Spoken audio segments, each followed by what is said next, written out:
I was looking for a peaceful escape, a quiet place to focus on finishing an important article. When I stumbled upon a charming house in Savannah, Georgia, on Airbnb, it felt like a dream. The photos were stunning, sunlight streaming through tall windows, rustic wooden floors, and a cozy writing nook overlooking a beautiful garden. The reviews were glowing. Guests called it a hidden gem, praising the host's attentiveness. I didn't think twice. I booked it for a week-long work retreat, imagining lazy mornings with coffee and uninterrupted writing sessions, picturing myself sinking into the quiet solitude I had been craving for weeks. I had no idea that by the time I left, I would never stay in an Airbnb again. I arrived on a hot August afternoon, my car packed with everything I'd need for the week. But as I drove into the neighborhood, my excitement started to fade. Instead of charming homes and tree-lined sidewalks, I saw boarded-up houses, graffiti-covered walls, and a noticeable police presence, their cars patrolling slowly as if scanning the area for trouble. I hesitated, my fingers tightening around the steering wheel as I double-checked the address, hoping I had made a mistake. But no, this was it. The house itself looked exactly like the pictures, bright, clean, and welcoming, and I convinced myself that the neighborhood was just a little rough around the edges. Nothing to be too concerned about, since I planned to spend most of my time inside, working anyway. That first night, the house was eerily quiet. The kind of quiet that makes you feel like you're the only living soul for miles. Every time I glanced outside, it felt like someone was watching. A man across the street, standing too still. A woman lingering under a dim streetlight, unmoving. People who never spoke, who never seemed to have anywhere to go, but who stared in the direction of the house as if waiting for something.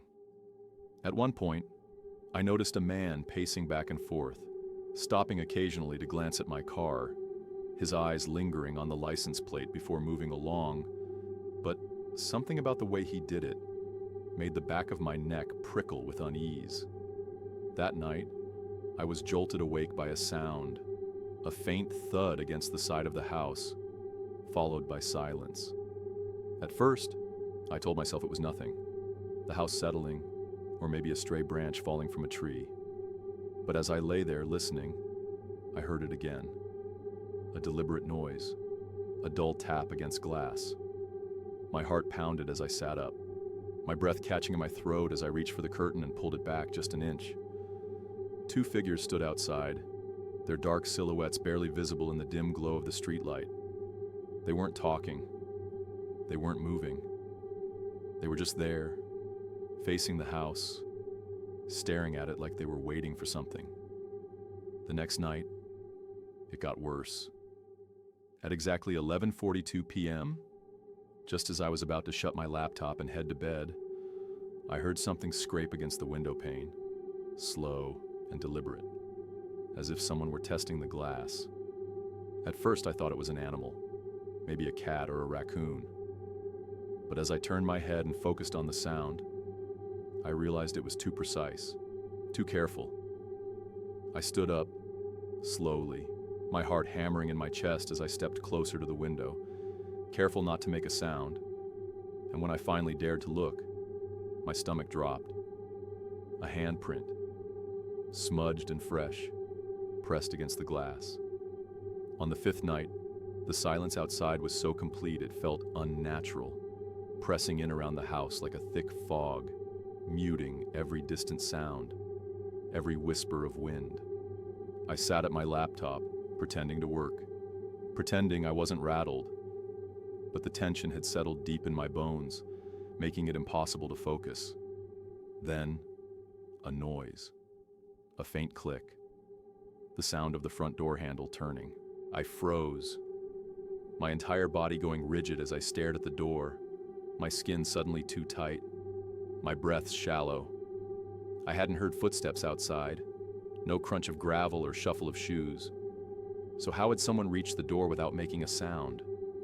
I reached for my phone, my fingers shaking as I turned off my laptop screen, plunging the room into darkness, my pulse pounding so loudly in my ears that I almost didn't hear the next sound. A knock. Not a normal knock. A slow, deliberate knock, one that sent an icy wave of dread through my chest. Then through the door came a whisper. "I know you're in there." My hands trembled as I hovered over the call button, my throat dry, my stomach twisting in knots as I forced myself to move, crawling toward the writing nook to peek through the blinds. A figure stood on the porch, their posture slightly hunched, motionless, waiting. There was no mask, no weapon, just a person, staring at the door, as if they could see straight through it. And then, as if sensing my presence, they did something that made my blood run cold. They smiled. I pressed the call button, my voice barely a whisper as I spoke into the phone. "There's someone outside my house. I think they're trying to break in." The dispatcher's voice was calm, steady, telling me to stay on the line, to stay somewhere safe. But as she spoke, I realized something that made my skin crawl. The figure was gone. No sound, no footsteps. Just gone. Minutes later, flashing blue and red lights flooded the street as officers searched the property, finding nothing except fresh handprints on the window and a trail of footprints leading to the back fence. One officer frowned as he studied them, his expression dark. "Whoever it was," he said, glancing around the eerily quiet neighborhood. "They knew how to move without making a sound. They advised me to leave immediately, their tone firm. And by morning, I was already on the phone with the Airbnb host, my anger barely contained. He answered cheerfully at first, but when I told him what had happened, his voice changed. The casual friendliness replaced with something hesitant. This area has its quirks," he admitted after a long pause, his words careful, measured. "Quirks?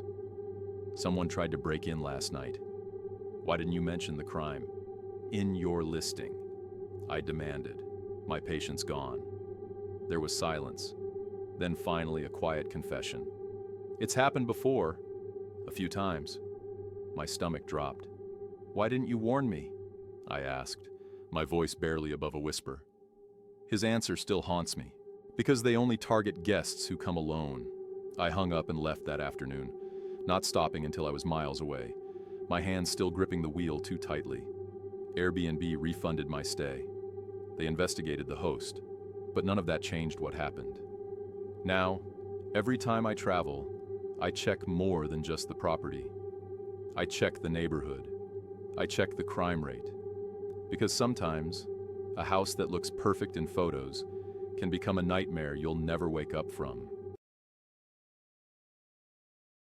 When you're a writer, the perfect retreat can mean the difference between inspiration and frustration. And when I booked a secluded Airbnb cabin in the Pennsylvania woods last November, I was searching for a place where I could disconnect from distractions and finally finish my novel. The listing promised a cozy, well-maintained home with modern amenities, a fireplace, and breathtaking views of the surrounding forest. The host's description emphasized privacy, noting that the nearest neighbor was over a mile away, which, for me, sounded ideal. The cabin itself was as picturesque as advertised, with rustic wooden beams, oversized windows that let in the autumn light, and a lofted bedroom overlooking the living space. My first 2 days were exactly what I had hoped for. Long stretches of uninterrupted writing, quiet evenings by the fire, and the kind of solitude that made my creativity flourish. But by the third night, that peaceful isolation began to feel unsettling.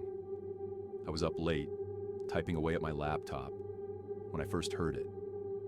A faint creak from somewhere above me. At first I brushed it off as the house settling, or the wind shifting the old wooden beams. But then, just as I was about to call it a night, I heard it again. This time it was unmistakable. The sound wasn't coming from outside, it was coming from the loft above me. I swallowed hard, forcing myself to listen more closely. The noise was slow, deliberate, like someone shifting their weight on the floorboards. I turned my head, my gaze drifting up toward the loft railing. But everything looked as it should. The bed was empty, my belongings untouched. Still, something felt wrong. I stood up, stretching, telling myself I was being paranoid, that maybe a tree branch had scraped against the cabin's roof, and that there was nothing, absolutely nothing to be afraid of. But as I reached for the light switch, my breath caught in my throat. There, in the dim glow of my laptop screen, I saw it. An imprint on the wooden floor, just beneath the loft railing. A single dark footprint. My stomach twisted. I hadn't been up there since I arrived, and I knew, without a doubt, that the floors had been spotless when I first checked in. My rational mind tried to explain it away. Maybe I had tracked in dirt earlier and hadn't noticed. Maybe the lighting was playing tricks on me. But deep down, I knew better. I spent the next day trying to shake the unease, convincing myself that I had overreacted. I even took a long walk through the woods, hoping the fresh air would clear my mind. But that night, as I settled back into my routine, the noises returned. This time they were louder. It started with the creaks again, but then came a slow, rhythmic tapping. I froze, my fingers hovering over the keyboard. The sound wasn't random. It was methodical, like someone was knocking. 3 soft taps, then silence, then 3 more. I turned my head toward the loft, my pulse quickening. The hairs on my arm stood on end as I stared into the darkness above me, half expecting to see something, or someone, looking back. Then, just as I was about to reach for my phone, the tapping stopped. The silence that followed was deafening, pressing in on me, like a thick fog. I exhaled, forcing a nervous chuckle. Maybe it was just the cabin settling after all. Maybe I really was letting my imagination get the best of me. But then, just as I was starting to relax, I heard something that made my blood run cold. A whisper. It was faint, barely audible, but I knew I hadn't imagined it. A single word, stretched out like breath against my ear. Hello? I bolted upright, my heart slamming against my ribs.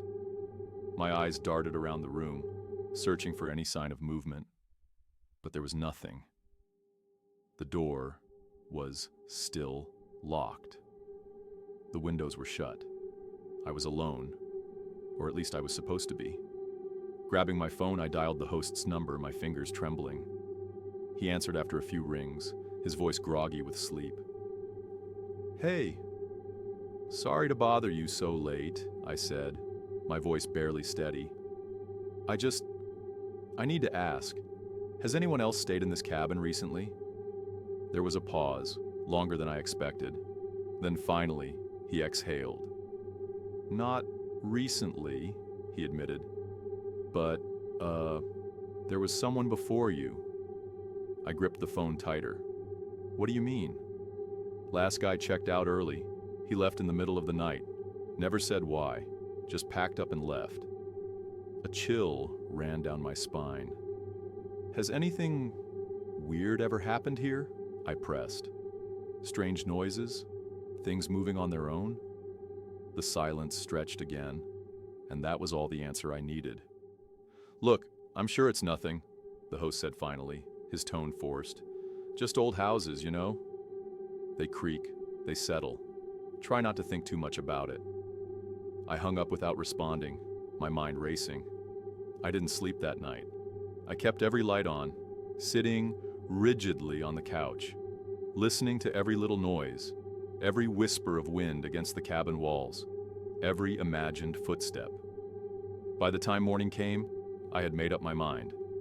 I packed my bags, shoved my laptop into its case, and loaded my car within minutes.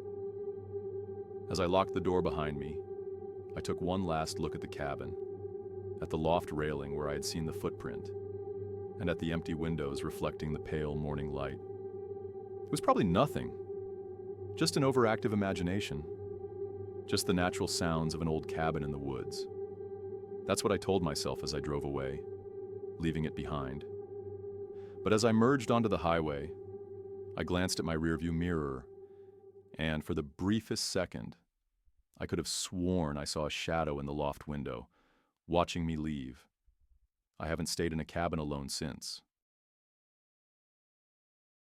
Being a freelance artist means I can work from anywhere, and after months of feeling creatively drained, I decided I needed a change of scenery. I booked an Airbnb in a remote part of Oregon, a cozy lakeside cabin with floor-to-ceiling windows, a wraparound deck, and a stunning view of the water. The listing had stellar reviews, and the host, Mark, was friendly and quick to respond to my messages. He assured me that I would love the peace and quiet, reminding me that the nearest town was about 20 miles away, but the Wi-Fi was strong if I needed it. It sounded perfect. When I arrived, the cabin was even more beautiful than the photos had suggested. The air smelled crisp and fresh. The only sounds were the occasional rustle of the wind through the trees and the gentle lapping of the lake. It was exactly what I needed.